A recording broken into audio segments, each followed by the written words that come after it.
برای برگشت از لیگ انگلیس تراکتورسازی رو به دیگر تیم‌ها ترجیح داد. یه بار دیگه حرکت از سمت راست ابراهیمی ارسال توپ روی دروازه، کرار روی زمین میفته. یه بار دیگه باز هم داخل محوطه جریمه، فرصت و اعلام ضربه پنالتی به نفع تراکتورسازی تبریز. پرویز مظلومی انتظار نداشت بازیکنانش پنالتی بدن. ورزشگاهی که و خوشحال است که انگار گلی به ثمر رسیده باشه. صحنه‌ای است که باعث میشه تراکتورسازی تبریز ضربه پنالتی به دست بیاره. حرکتی که بکنم لئوناردو پیمنتا انجام داد. یعنی که کدام بازیکن ضربه پنالتی رو میزنه؟ کرار جاسم پنالتی زنه تراکتورسازی تبریز هست که حالا خودش هم توپو با دقت فراوان داره تنظیم میکنه. سید ناصر حسینی باهاش صحبت میکنه. کرار دورخیز کرده، نفس‌ها در سینه حبس شده، قلب‌ها شروع به تپیدن کرده. کرار پشت توپ، مسابقه تک به تک با وحید طالبلو. سرنوشت این توپ چی میشه؟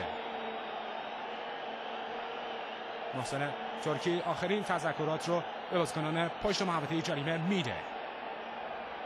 هنوز اجازه زدن ضربه رو نداده.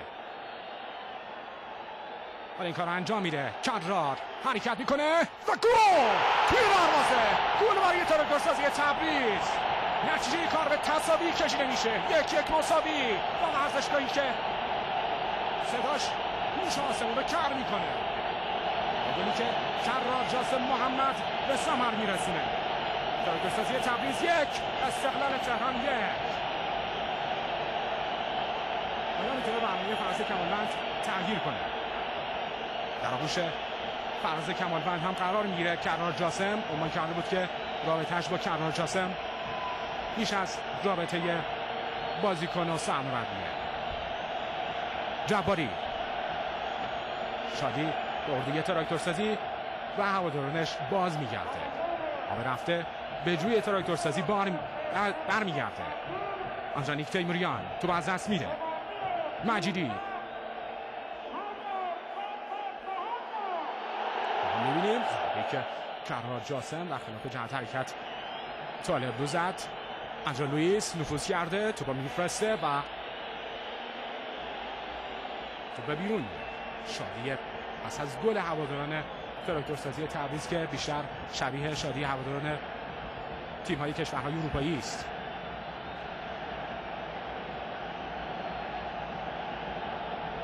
از سمت راست کورنر برای استقلال باید زده بشه. ارسال توپ روی دروازه، موقعیت برای استقلال. میلاد میداودی صاحب توپ است، حالا برمیگرده. همچنان میلاد میداودی به نسبت بازیکن درگیره. خود میلاد میداودی، انجانیک تیموریان از راه میرسه، دوباره توپ از دست میده. در نهایت پرتاب برای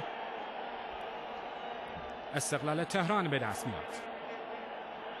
همه بازیکنان ذخیره تراکتورسازی دارند با انگیزه فراوان خودشون رو گرم میکنند.